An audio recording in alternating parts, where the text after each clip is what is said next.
desde finales del siglo XX, pero ahora en el siglo XXI, y que tenemos un llamado desde la Organización de Naciones Unidas hacia participar en un cambio cultural que nos lleve a todos, de ser posible lo más pronto, a gozar de un derecho humano como es el de la igualdad.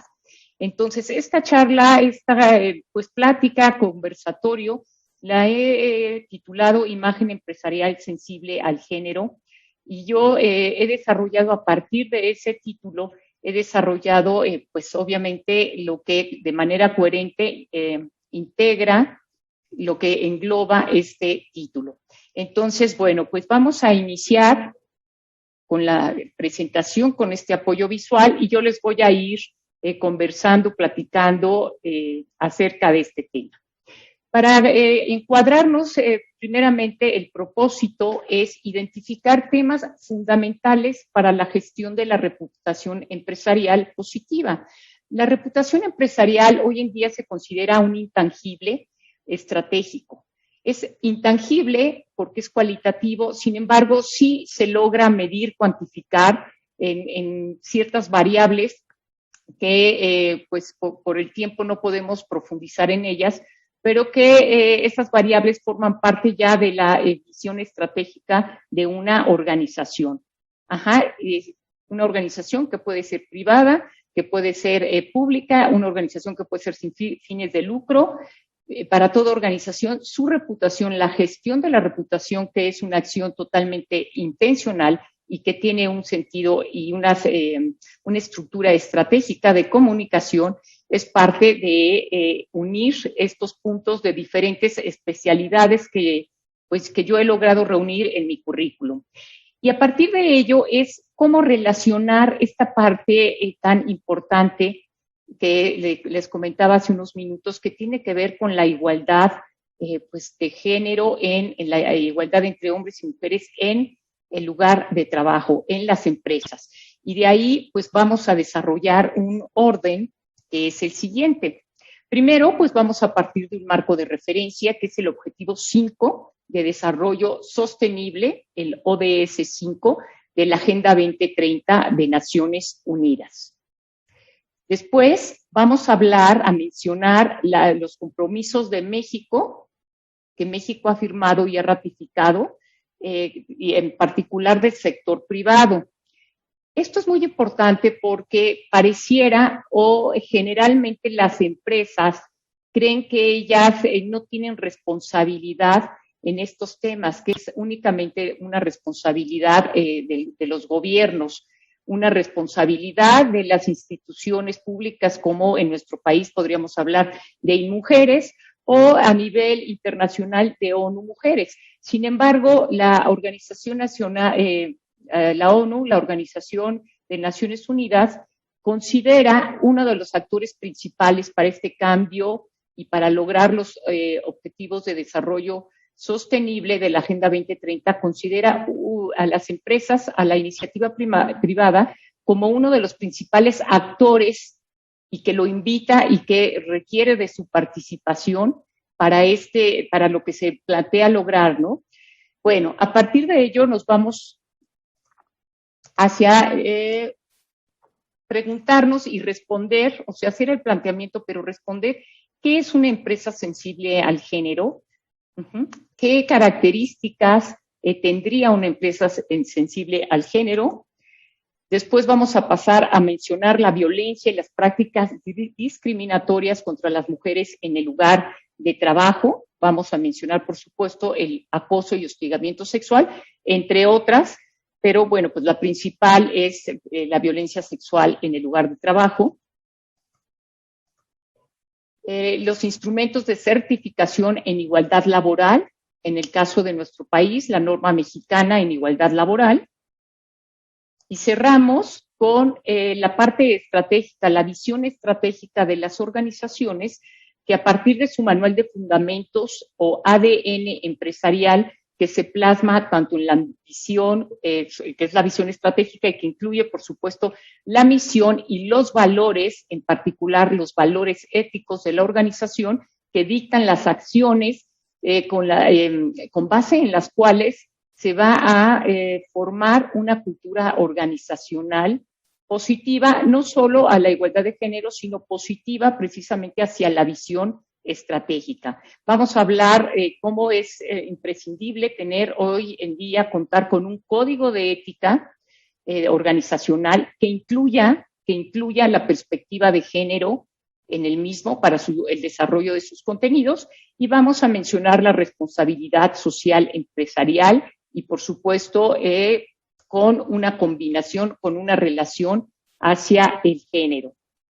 En particular, yo quiero comentarles a ustedes que dentro de este marco de referencia, pues partimos de los objetivos, como ya comenté, de desarrollo sostenible, específicamente del objetivo 5, que es la igualdad de género.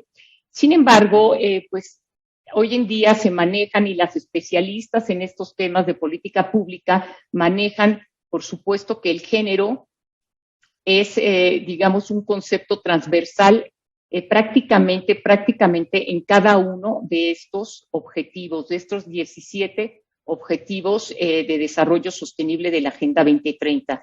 Y es pues prácticamente evidente que si en cada uno de estos objetivos, o casi en la totalidad de estos objetivos, participamos hombres y mujeres, bueno, pues la perspectiva de género va a estar transversal a cada uno de ellos, porque en cada uno de ellos se puede aplicar esta metodología de la perspectiva de género para identificar las diferencias y solucionar o tratar o comenzar de darle solución de manera innovadora a problemas que pues venimos arrastrando prácticamente desde toda la civilización occidental. Entonces, bueno, el objetivo 5, la igualdad de género, pues nos habla precisamente de una igualdad que no solo esté plasmada en la ley, sino que también esté manifestada en la vida cotidiana y sobre todo en el tema que nos tiene hoy aquí, en la cultura organizacional. Es una igualdad de facto, de hecho, y que se manifieste en los ámbitos de la vida pública de los países, y uno de ellos, pues, el ámbito, por supuesto, empresarial, de la iniciativa privada. Entonces, esta igualdad de género requiere de estrategias muy, muy puntuales, dada la complejidad de la problemática.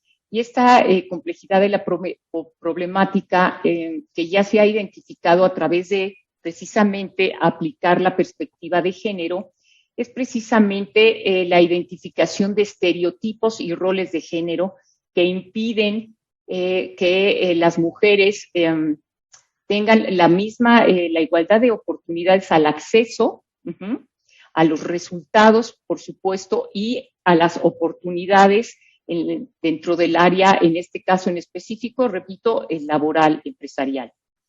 Y esto tiene que ver, pues, porque hay un sistema, el sistema sexo-género, en donde pues se identifica que el nacer mujer, biológicamente hombre, que es un hecho biológico, a partir de ello se ha relacionado, se ha construido culturalmente una serie de roles para cada uno de los sexos que ha alejado a las mujeres, históricamente las ha alejado pues de ese desarrollo personal, de ese desarrollo humano dentro de la esfera pública de sus países, ¿no? Y pues a partir de ello, por supuesto, viene la reflexión filosófica que es el feminismo, y que en el siglo XIX prácticamente, pero desde antes ya había habido, digamos, flashazos de inconformidades de las mujeres, de no participar, de no poder de tener libertad, digamos, de toma de decisiones en sus vidas, ni tampoco en sus bienes. Por supuesto, fue evolucionando hasta los movimientos organizados de mujeres, que, bueno, tienen una historia no solo intelectual, sino también una historia y una evolución de sus conceptos que llegan precisamente a esta metodología de la perspectiva de género, que manifiesta y evidencia que son los estereotipos y roles de género los que han obstaculizado y obstaculizan, entorpecen el avance de las carreras pues empresariales, de la carrera política, de las carreras personales, del potencial humano que tenemos las mujeres. Esas ideas de que el hecho biológico de la maternidad pues se le adhiere el rol del cuidado, el rol del trabajo doméstico y otros roles, por supuesto, que son muy comunes en nuestra cultura y que evitan pensar que las mujeres puedan ocupar puestos y posiciones de liderazgo, de toma de decisiones, porque no se les asocia a ello, ¿no? La imagen del líder ha sido una imagen masculina y cuesta trabajo pensar todavía, pero no, por supuesto, hay mujeres que ya han transgredido el estereotipo, tanto en la política como en el sector empresarial, pero para muchas personas todavía cuesta trabajo asociar las capacidades o reconocer las capacidades que cuentan las mujeres para liderar, para tomar decisiones y para dirigir, básicamente, tanto en el ámbito político como en el ámbito empresarial, particularmente, que son los ámbitos a los que yo me he orientado. Entonces, a raíz de eso, pues, como ustedes ven en la lámina, hombres y mujeres no viven, la realidad es que no viven una igualdad de oportunidades, de acceso para empezar, de oportunidades y resultados a lo largo de su vida. Es un hecho que nos cuesta más trabajo a las mujeres, pues llegar hasta donde queremos llegar por lo que tenemos o tenemos que cumplir culturalmente hablando. Y hay que decirlo que los estereotipos y roles de género no solo afectan a la población de varones, sino a las propias mujeres nos afectan y construyen esas creencias de género que después nos cuesta tanto trabajo también reconocer que las tenemos y derrumbarlas para pues lograr un trabajo en equipo, en la familia, en donde la familia crezca, por ejemplo, reconociendo tanto la labor de los varones como de las mujeres, y haya prosperidad, digamos, no solo en la familia como ente y como la base de la sociedad, sino en la propia persona, ¿sí? Ya sea el varón o ya sea la mujer, ¿no? Que haya una prosperidad y una potencialidad humana en cada uno de ellos. Entonces, bueno, a partir de aquí nos podemos preguntar, ¿qué implica entonces lograr la igualdad de género? Pues implica que mujeres y hombres, niñas y niños tengan las mismas condiciones, oportunidades y resultados para ejercer plenamente sus derechos, sus derechos humanos, sus derechos ciudadanos, sin importar su sexo, sin que el sexo sea un condicionante para la autorrealización personal, ya sea a nivel personal o ya sea a nivel profesional. ¿Sí? Entonces, eso implicaría el lograr la igualdad de género. Y como ya comentamos, bueno, pues en la ley, en nuestro país, este derecho ya está plasmado en el artículo 4 constitucional, como ustedes ven en pantalla. Sin embargo, pues hay que reconocerlo y hay que ser realistas, aunque por supuesto es un avance que ya esté en nuestra Constitución, que la igualdad entre hombres y mujeres es un derecho constitucional. La realidad es que en los hechos no sucede. En los hechos no sucede, y esto tiene que ver, por supuesto, como hemos mencionado, con la cultura, ¿no? Nuestra cultura, y sobre todo en cualquier ámbito de nuestro país, hay con más intensidad, con menos intensidad, pero pervive esas creencias de género, tanto en hombres como en mujeres, que impiden el potencial humano de ambos, porque pues también los hombres se han visto muy reprimidos, por ejemplo, en la dimensión emocional, y eso pues actualmente está causando muchos problemas en esos términos, la condición de no expresar tu dimensión emocional como ser humano, dado que esa dimensión emocional es una de las 4 dimensiones de toda persona. La primera dimensión es la dimensión biológica, después está la dimensión psicológica, que es la parte de nuestras emociones, la dimensión social y la dimensión espiritual. Si alguna de esas dimensiones no se puede expresar y no puede, digamos, experienciarse en el terreno de la persona, hablando desde el desarrollo humano, pues entonces el ser se va a ver afectado y como somos un ser integral, entonces va a haber, por supuesto, repercusiones en las otras dimensiones que nos integran. Entonces, esto tiene una importancia, pues no solo o únicamente hablar de indicadores, de datos duros, de porcentajes y, por supuesto, hablar algo más profundo como es los derechos humanos que tienen que ver con la dignidad humana. También tienen que ver con el desarrollo de las personas, lograr el potencial humano, lograr realizarnos como seres humanos en el campo que nosotros decidamos cubrir o decidamos desarrollarnos. Entonces, para que lo anterior se logre, para trabajar en la igualdad de género, necesitamos de otro concepto muy importante, es una herramienta, y es la herramienta de la equidad. Como ustedes ven en pantalla, por ejemplo, si nos imaginamos que estas tres personas, pues el papá, la mamá, digamos, y el hijo, hablando de una familia, quieren ver un partido de fútbol, por decirlo, ¿no? Ahora que ha estado, pues, por supuesto, el ambiente de las Olimpiadas. Pero pues no pueden, y porque hay una pared que les tapa la vista, ya no alcanzaron boletos o no se podía entrar al estadio por este tema de la pandemia, y entonces pues se quieren asomar, ¿no? Entonces, ¿qué se tiene que hacer? Pues los tres tienen diferentes tallas, diferentes estaturas, entonces, ¿qué podríamos hacer para que los tres puedan ver el partido a través o superar, digamos, la barrera visual de una pared, pensando en un escenario hipotético? Pues entonces eso es la equidad. O sea, la equidad es lograr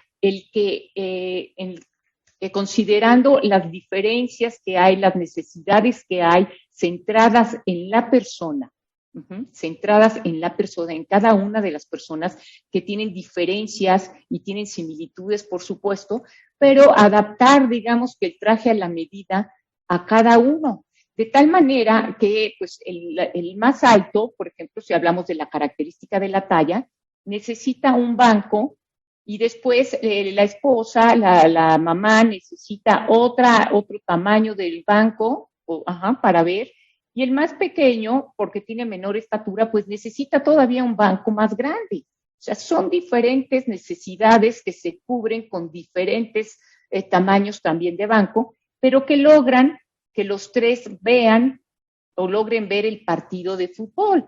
Entonces, esto es la equidad, y la equidad es una herramienta que es necesaria para las condiciones de desventaja que enfrentan ciertos grupos sociales que, pues por su historia o históricamente, están en situación de vulnerabilidad, y que entonces esas desventajas han impedido un trato igualitario. Entonces, no sé, lograr o tener en el ideal, en nuestro propósito, trabajar por la igualdad de género, tiene que ver con la equidad. La equidad para lograrlo, la equidad como esa herramienta indispensable para lograr. Bueno, después de hablar de estos conceptos pues básicos, les quiero mencionar que la ruta de la igualdad de género en nuestro país, que ha seguido México y que es parte de esos compromisos que ha firmado y que ha ratificado, y que en ello conlleva también el compromiso de la iniciativa privada como uno de los actores que está incluido en estos compromisos internacionales.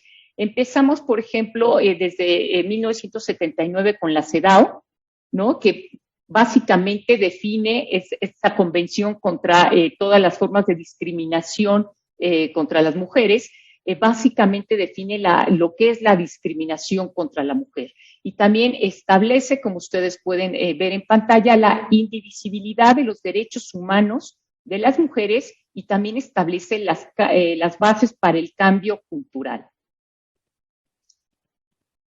Para 1995, en la Plataforma de Acción de Beijing, se reconocen los derechos humanos de las mujeres como piedra angular para el desarrollo, pero para el desarrollo sostenible, para el desarrollo, por supuesto, a nivel global.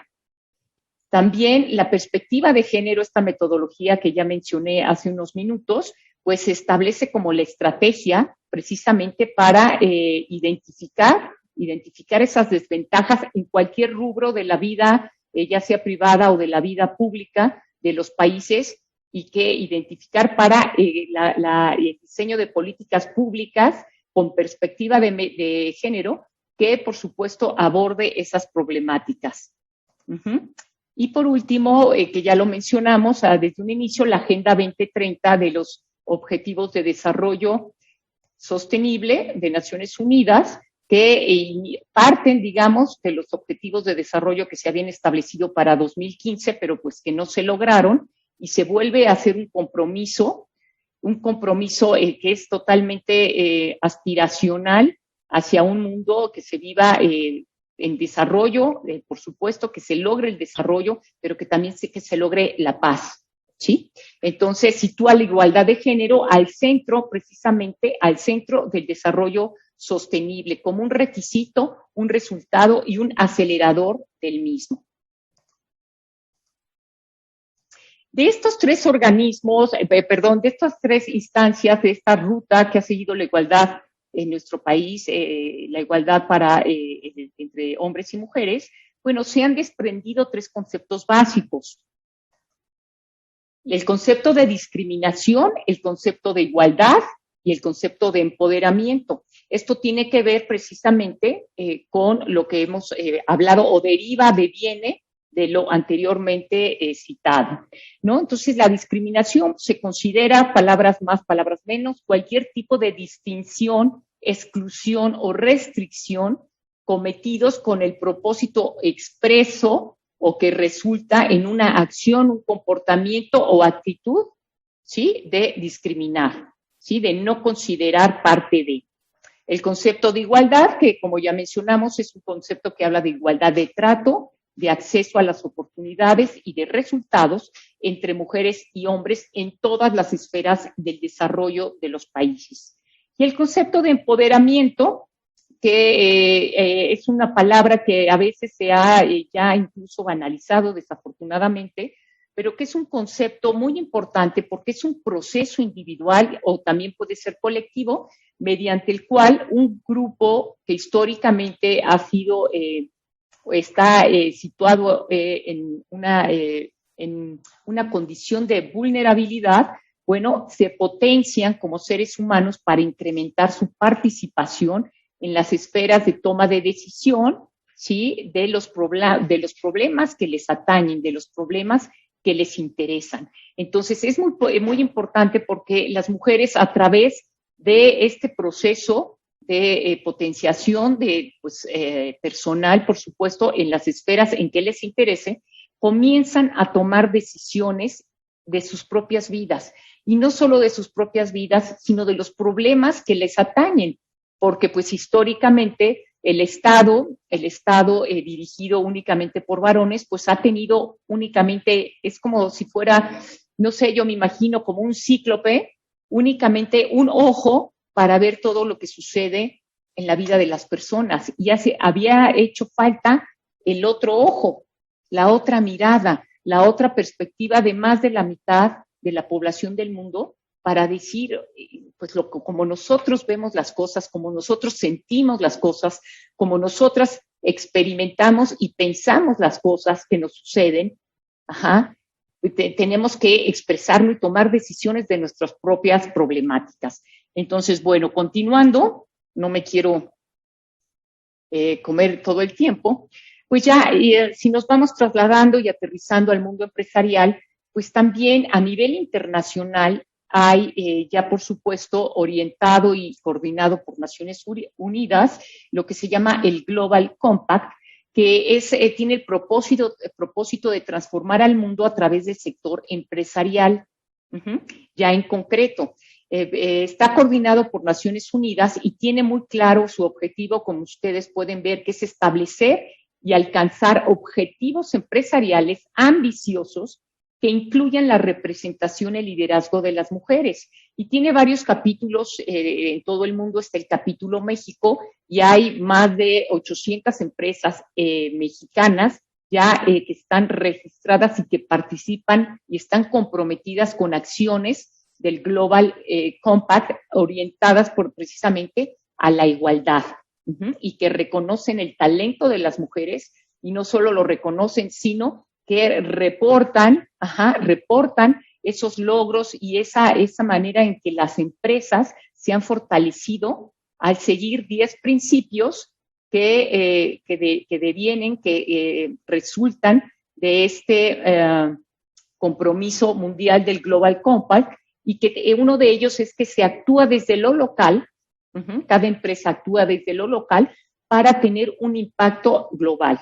Entonces, cada vez más empresas de todo el mundo se adhieren precisamente a este programa internacional.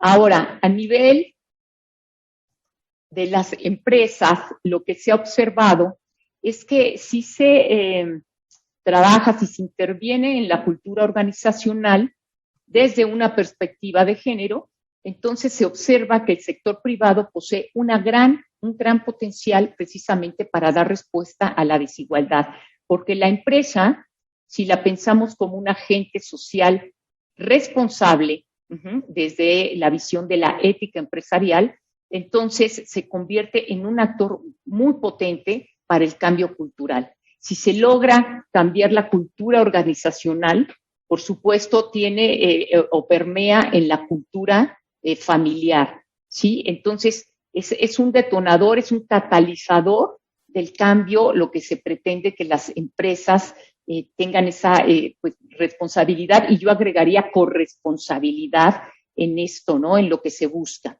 La comunidad empresarial está cada vez más consciente de que un mundo seguro, sostenible e igualitario es sinónimo de prosperidad, ¿sí? Prosperidad para todos, o no hablando como simplemente en términos de rentabilidad y riqueza para la organización, sino hablando con un valor que ha sido desafortunadamente olvidado y guardado hasta atrás del cajón, que es el valor de la prosperidad, que todos prosperemos. Entonces, bueno, existe una correlación positiva entre la actividad empresarial femenina y el crecimiento del Producto Interno Bruto, ¿no? Entonces, en América Latina en particular, se ha calculado, se ha estimado que podría aumentar un 25% del PIB a través del impulso del potencial de las mujeres. Otros datos interesantes que tienen que ver con la cultura organizacional es que las empresas con más mujeres en su junta de dirección son más rentables. Se están integrando otros puntos de vista, otros puntos de abordar las necesidades humanas, que las necesidades humanas son los motivadores en donde nos podemos, por supuesto, basar, fundamentar para las propuestas de valor empresariales, para las ventajas competitivas. Entonces, se obtiene una mirada más completa de las necesidades y de las ventajas competitivas que se pueden lograr con esa nueva mirada integral. Las empresas que promueven el ascenso de las mujeres a los cargos más altos suelen tomar decisiones con mayor rigor. Nuevamente, esto resulta del trabajo en equipo y de pues reconocer otra manera de ver la empresa. Entonces, bueno, todos estos datos están, por supuesto, y son informes de ONU Mujeres, que ha trabajado con empresas de todo el mundo, que ha trabajado también a nivel Latinoamérica y ha trabajado a nivel México en estos temas, y son los hallazgos que encuentran. Entonces, bueno, por último, las empresas con una mayor presencia de mujeres tienden a desarrollar mejores esquemas de responsabilidad social empresarial, y esto tiene que ver también por pues el tema del cuidado, ¿no? El cuidado ha sido un valor asignado a la feminidad.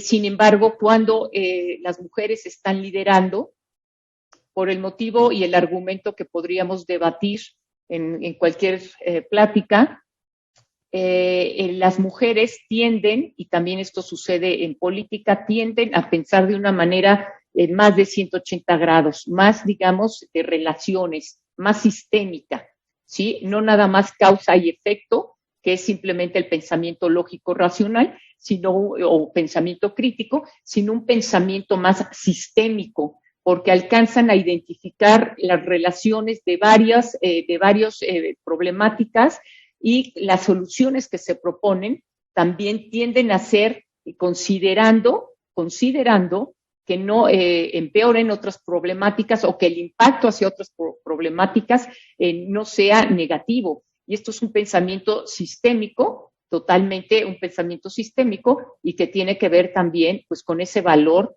del cuidado. Entonces, bueno, las aportaciones son positivas. Vamos a hablar ahora de manera breve en lo que es la violencia en el lugar de trabajo, y esto pues es un tema recurrente desafortunadamente, y es psicológicamente desgastante, pero hablando en el rendimiento de las empresas, lo que sucede en su clima laboral, pues es totalmente negativo hacia un clima laboral positivo, en donde se permanezcan los talentos, en donde hay un clima laboral que crea valor a través del compromiso hacia el propósito o la visión estratégica de la organización. Entonces, la violencia en el lugar de trabajo es cuando el trabajo no dignifica, cuando el trabajo, en lugar de fortalecernos y de hacernos o ser parte del bienestar de toda persona, porque el trabajo pues es una actividad necesaria, pues no dignifica. Y eso se traduce, por supuesto, en una baja de la productividad de las personas, particularmente de las mujeres, porque por estadística, aunque sufren la violencia hombres y mujeres, ahorita vamos a hablar de qué tipo de violencia, aunque sufren la violencia, las estadísticas nos dicen que pues son las mujeres quienes son más sujetas a sufrir violencia en el lugar de trabajo. La ley del acceso de las mujeres a una vida de violencia, pues ya está en el artículo 10, ya define, ya plasma a qué se refiere esta violencia, ¿no? Toda acción que es ejercida por una persona que tiene un vínculo laboral con la víctima.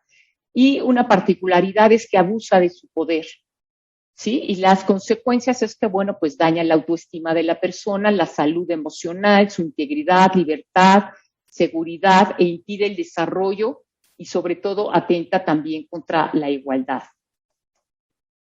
Los estándares internacionales que ya tienen tipificado y también que ya tienen identificadas las conductas de violencia son la Organización Internacional del Trabajo, ONU Mujeres, y también nuevamente la CEDAW, ¿no? Que es la Convención para la Eliminación de todas las formas de discriminación, contra las mujeres. Y esto es importante porque ya se han hecho auditorías a pruebas, a videos, en donde pues se ven, por supuesto, los comportamientos que pueden ser verbales y pueden ser corporales, es decir, no verbales, y que se consideran por estos organismos acoso y hostigamiento sexual, sobre todo porque es la manera de violencia, el tipo de violencia más, como ustedes ven ahorita en pantalla, más claro y más común en el lugar de trabajo, ¿no? La violencia sexual, después podríamos citar el acoso laboral o mobbing, la violencia digital, que es parte de un acoso y hostigamiento sexual, y las prácticas discriminatorias que vamos a comentar una aquí adelante. Entonces, en la parte de la violencia sexual, pues lo más que se identifica es el acoso y el hostigamiento sexual, que ya está tipificado como delito en el artículo 259 bis del Código Penal Federal. La violencia digital, que de pronto se vuelve parte precisamente integral, es un elemento integral que constituye estos comportamientos de acoso y hostigamiento sexual. Tenemos el acoso laboral a mujeres, que la incidencia es mayor en comparación al acoso laboral hacia los hombres. Y tenemos también prácticas de amenazas o amedrentamiento, que también generalmente en las estadísticas pues son más recurrentes en las mujeres. Y una práctica de discriminación que también es muy común es el mansplaining, que es que de pronto pues los hombres discriminan o no reconocen el expertise de las mujeres profesionales y ellos toman la palabra, las interrumpen y dicen y describen y toman las decisiones y no dejan a las mujeres profesionales simplemente dictar una conferencia o decir su opinión o tomar la decisión porque la desacreditan. Y esto es también una práctica laboral muy común. Ahora pasamos de manera breve a los instrumentos de certificación laboral en nuestro país y hay dos. Ahí está el protocolo cero tolerancia ante el hostigamiento y el acoso sexual, que tiene su aplicación exclusivamente la Administración Pública Federal, y está la norma mexicana en igualdad laboral y no discriminación, que se aplica a entidades públicas, privadas y sociales. Entonces, en el caso de pues, las empresas, es la norma mexicana en igualdad laboral. Aquí tienen ustedes su identificación y que da por resultado, digamos, que así se identifican estas empresas como empresas friendly, amigables hacia las mujeres. Ajá, ¿por qué? Pues porque tiene sus requisitos, tiene sus generalidades y lo que procura precisamente es un clima laboral igualitario entre hombres y mujeres que se traduce en un clima laboral sano de bienestar para ambos, tiene ciertas generalidades, establece requisitos, como les comenté, también para las acciones, para las prácticas, las guías para las prácticas de igualdad laboral y no discriminación. Y entonces, a través del cumplimiento de esta serie de requisitos, se otorga un certificado en igualdad laboral y no discriminación. Muchas empresas que ya compiten en las licitaciones públicas, ya uno de los requisitos precisamente es tener esta certificación. Es una de la manera en que el gobierno mexicano está, digamos que doblándole la manita a las empresas para que se certifiquen, para que implementen estos requisitos y estos estándares de comportamiento en sus organizaciones. Si no tienen esta certificación, no pueden entrar a muchas licitaciones, sobre todo en el caso de lo público. Ahora, por último, ya para pasar a las preguntas, a esta parte de la conversación, pues vamos a hablar de lo que es la gestión de la reputación corporativa. Y entonces, esto es muy importante porque definitivamente si la dirección o el liderazgo, que puede ser el manager, el CEO, pero las personas que tienen la toma de decisiones en una organización son las que necesitan iniciar con estos cambios, estar conscientes. Hoy se habla de la empresa consciente, hoy se habla de liderazgo humanista, se habla de liderazgo consciente. Entonces, todo inicia idealmente con la dirección. También hay monitores de medición de la reputación corporativa, en donde no solo se miden ciertas variables para la empresa, sino también se miden variables para los líderes de las empresas, para la dirección o CEO. Y una de esas variables precisamente es la parte de la ética, que es donde podemos situar todo esto de género, porque pues todo este tema de la igualdad de género es un tema de derechos humanos. Y el tema de derechos humanos, por supuesto, es una manifestación ética que nace en 1948 con el nacimiento de Naciones Unidas. Entonces, bueno, todo inicia en la piedra angular, por así decirlo, que es la dirección. Entonces, si la dirección es consciente de esta problemática y de otras complejidades sociales, por supuesto, entonces la empresa actúa como agente social responsable. Y esta ya es una visión ética, ¿sí? El considerar y que la empresa no solo se identifique, sino que ella sea identificada, que es la parte de la gestión reputacional, sea identificada como una empresa que actúa como agente social responsable. ¿Y en dónde o cómo se va a estructurar estos comportamientos? Bueno, Primero en el manual de fundamentos, que así muchas empresas lo reconocen, lo identifican o lo etiquetan. Otras empresas hablan del ADN organizacional, otras empresas dicen mi visión estratégica. Pero bueno, en ambos términos lo que importa es que tanto la misión como la visión y los valores estén incluyendo, implícita o explícitamente, la parte de género, sobre todo en la parte de los valores, ¿no? Uno de los valores, por ejemplo, sobre lo que estamos hablando sería la igualdad, el valor de la igualdad y todas las acciones que devienen y comportamientos que devienen del valor de la igualdad, por ejemplo, ¿no? Entre otros valores como el respeto, como la colaboración, en fin, como la inclusión. Entonces, hay varias maneras de guiar y de cambiar, transformar la cultura organizacional hacia una cultura organizacional también de responsabilidad social y comprometida con el propósito de la organización. Pero repito, aquí lo importante es que la dirección es quien inicia, porque es el ejemplo que permea al resto de los miembros de la organización. A partir de ello, fundamental tener un sistema ético organizacional, un sistema ético donde, por supuesto, se redacte desde una perspectiva de género. Y no hablo nada más de ellos y ellas, que eso está pues bien y también hay sus asegúnes, ¿no?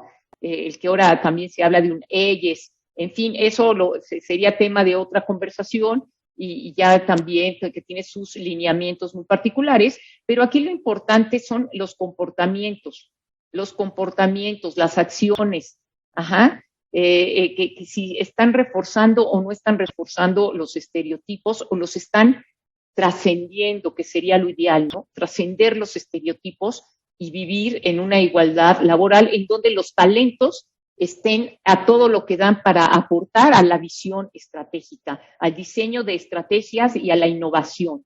Entonces, el sistema ético organizacional consta de 3 elementos o se constituye por 3 elementos. El código de ética, que también tiene una serie de particularidades y que se desprende precisamente de la misión, visión y valores. El comité de ética o el comité de género en su caso, pero el comité de ética podría, por supuesto, hacerse cargo y corresponsable de todos estos temas. Y la línea anónima para denuncias a la violación precisamente del Código de Ética Empresarial. Esos son los 3 elementos del sistema ético de una organización del siglo XXI. Una política de igualdad laboral, por supuesto, que se cuente con una política que sea comunicada a todos los stakeholders internos y también a los stakeholders externos, sobre todo a los proveedores, por ejemplo, para que sepan y tengan el conocimiento cómo es el trato a las mujeres hacia las mujeres de la organización. Y muy importante, nuevamente, la presencia de la dirección, es decir, de la máxima autoridad firmando esta política de igualdad laboral para posicionarla precisamente a través, pues obviamente, de lo que es la autoridad de la dirección, pero también posicionarla en la cultura organizacional. Esta es una estrategia de comunicación que, bueno, pues ya el departamento o el área respectiva o correspondiente podría diseñar las estrategias de comunicación para dar a conocer el código de ética, por supuesto, y así también la política de igualdad laboral. Después, el Consejo de Administración, muy importante, incluir mujeres talentosas en el Consejo de Administración para que la percepción se vaya acostumbrando, el ojo se va acostumbrando a ver a mujeres en posición y en cargos de liderazgo.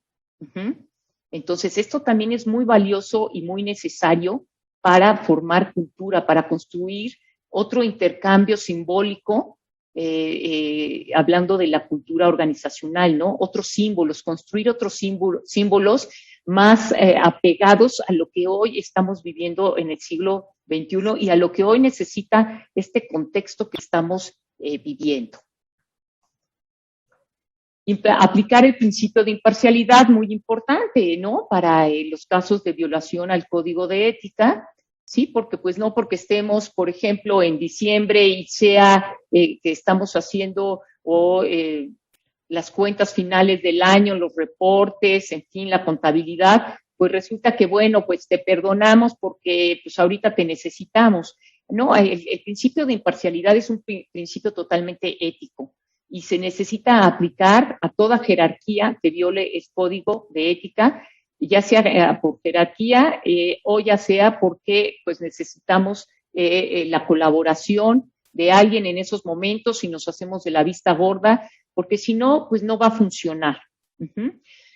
Por otro lado, pues talleres de capacitación, de sensibilización en materia de género, uh-huh, en materia y que se puede, por supuesto, no tienen que ser específicos de género, se pueden implementar talleres en donde aplicando la perspectiva de género vaya de manera implícita en esa sensibilización, en esa capacitación para los colaboradores de la organización. Todo esto es gestión de la reputación, porque por supuesto la empresa va a ser percibida de una manera y esa percepción forma la imagen empresarial o corporativa, y esa imagen empresarial o corporativa sostenida en el tiempo es la gestión de la reputación. Pero son acciones totalmente intencionales, son acciones totalmente que tienen un sentido, tanto para la organización, por supuesto, pero que tienen un sentido desde, aunque se escuche reiterativo, desde la dirección, desde el liderazgo, quien lidera la toma de decisiones. A veces no es la dirección exactamente, según cómo esté pues el organigrama de cada organización, pero por eso pongo una diagonal, la dirección o el liderazgo empresarial, ¿no? Consciente de esto. Entonces, bueno, en los procesos de reclutamiento y selección también con igualdad de oportunidades, que haya numéricamente también un balance, un equilibrio, que no haya esas prácticas de discriminación de que como es mujer se va a embarazar, entonces no la contrates, o que si ya sé que se va a embarazar o que se embarazó, entonces mejor de una vez vamos a liquidarla, a despedirla. Todas esas son prácticas discriminatorias. La brecha salarial, por ejemplo, es una práctica muy común y pues hasta aquí se me ha ido el tiempo volando, hasta aquí lo voy a dejar para escuchar algunos comentarios, preguntas en qué les puedo yo apoyar o cómo podemos aclarar algunas dudas que hayan surgido o comentarios. Hasta aquí llega la presentación. Agradezco mucho su atención y les escucho de manera muy atenta. Gracias. Muy bien, maestra. Pues tenemos una pregunta y un comentario. Si alguien más tiene alguna otra, por favor, realizarla en el apartado. Entonces, nos pregunta María del Rosario Barragán, ¿la igualdad y la equidad de género no son lo mismo? No, María del Rosario. La igualdad, digamos, sería que todos o proveerles a todos de lo mismo.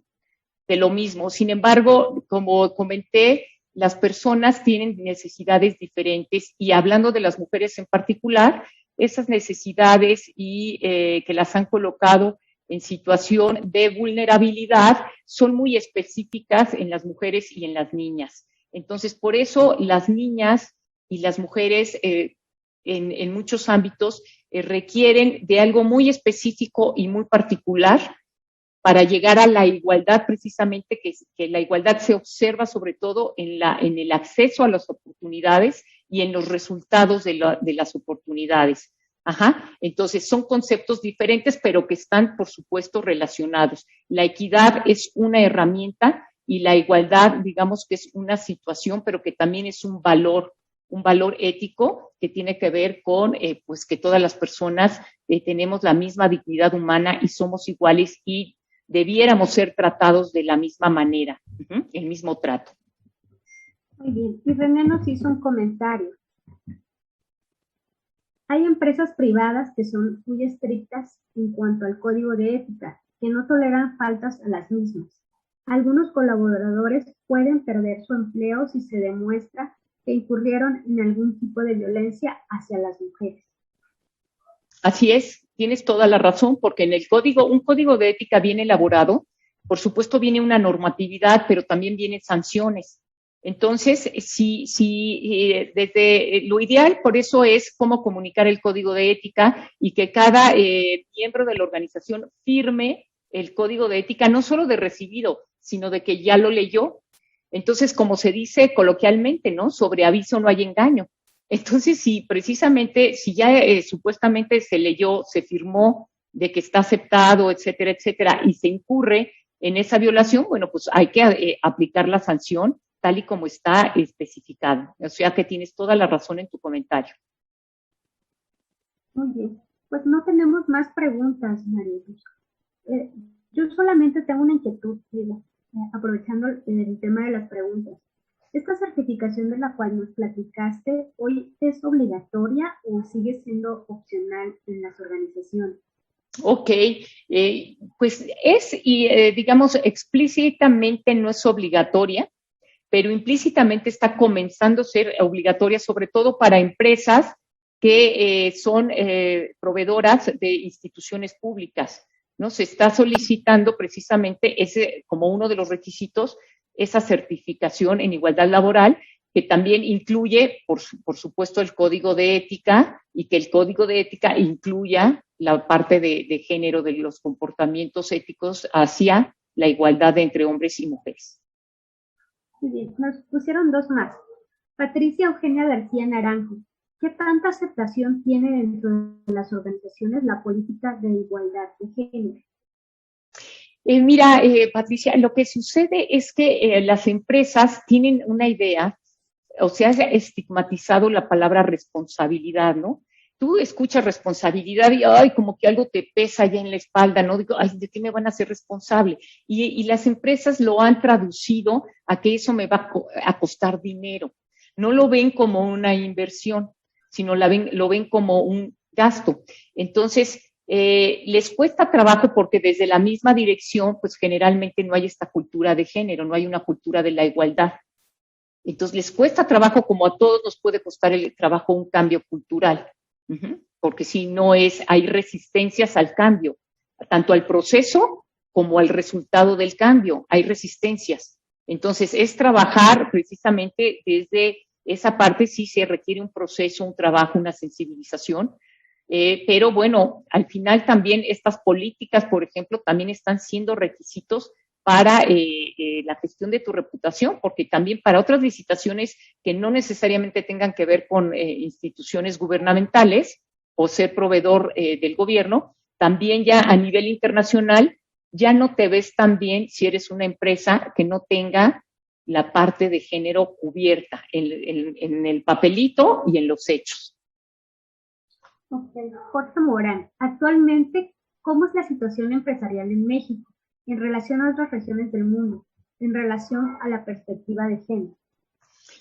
Pues mira, ha habido retroceso, ¿no? Habíamos avanzado y, bueno, en los últimos años ha habido retroceso, se ha retirado presupuesto a todos estos temas de género. En coyuntura, desafortunadamente ahora con la pandemia, pues también ha habido un impacto negativo desde las niñas, ¿no? Los estudios en las niñas, repito, se han retirado recursos. Y entonces, bueno, pues sí estamos, tenemos una ley que ha avanzado, por ejemplo, en el tema político, en el ámbito político, pues ya la igualdad, ¿no? Totalmente del 50% y 50% para competir en candidaturas y que ha tenido un impacto positivo. Lo acabamos de ver, el número de gobernadoras que acaban de ser electas en junio, ¿no? Hace un par de meses. Entonces, ha tenido impacto en la política y las empresas van avanzando más lento, sobre todo las pymes son las que más lento han avanzado. Empresas transnacionales como Coca-Cola, como Bimbo, como Cemex, bueno, Cemex es nacional, por supuesto, pero digo que tienen una presencia internacional, como Bimbo, que también es mexicana.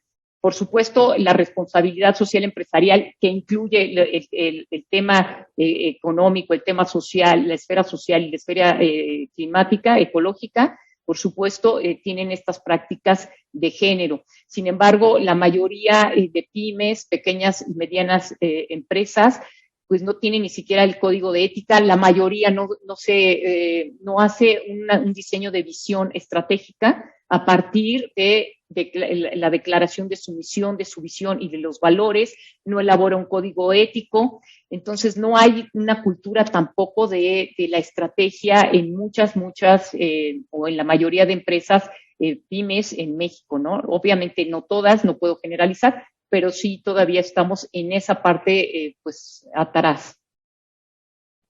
Muy bien. Mari Carmen Hernández, ahora que hay diferentes entidades de género, identidades de género, ¿cómo recomienda que se enfoque la igualdad de género? Si ya no se considera como algo binario. Sí, fíjate que esos temas son lo que está sucediendo precisamente en estos días y yo considero que se necesita, digamos que actualizar pues todo esto que estamos hablando. Yo precisamente inicio con el marco del objetivo 5 para que quede claro que me estoy refiriendo a mujeres, ¿no? Mujeres y niñas desde el objetivo 5 de desarrollo sostenible, precisamente por el atinado comentario que haces, que, bueno, pues sí, tiene una situación orientada a la inclusión, hacia la diversidad, que por supuesto es muy respetable y necesaria, pero por el otro lado está, en términos de política pública, está fragilizando las políticas públicas que consideran la variable sexo como la variable que se tome en cuenta o que se considera precisamente para el diseño de estas políticas públicas con perspectiva de género. Entonces, yo lo que creo que necesita es actualizarse o generar estos marcos especiales para todo esto que está emergiendo de las identidades de género. Y bueno, mientras tanto, pues yo voy a seguir trabajando desde el ODS 5 que refiere particularmente a las mujeres. Perfecto. Pues mira, como dato interesante el día de hoy, el 60% de las personas que nos acompañan somos mujeres y el resto pues son caballeros. Pero qué bueno, ¿no? Excelente que ellos también estén interesados en esto, porque pues trabajar en equipo, ya lo hemos visto, ¿no? En equipos de fútbol, y no necesariamente hablo de un equipo de fútbol que sea mixto, hombres y mujeres, sino cualquier equipo que trabaja por un mismo propósito, se pone la camiseta y aparte le pone la pasión a lo que hace.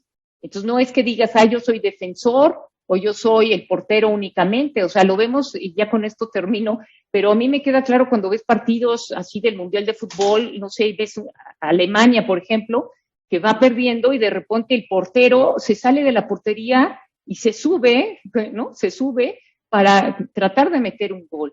Entonces ahí te queda claro que no únicamente eres el portero, sino el propósito del equipo es ganar. Entonces, por eso es tan importante que hoy también se maneja el propósito en las organizaciones, ¿no? Porque es lo que nos une, nos compromete y nos apasiona trabajar por un valor compartido.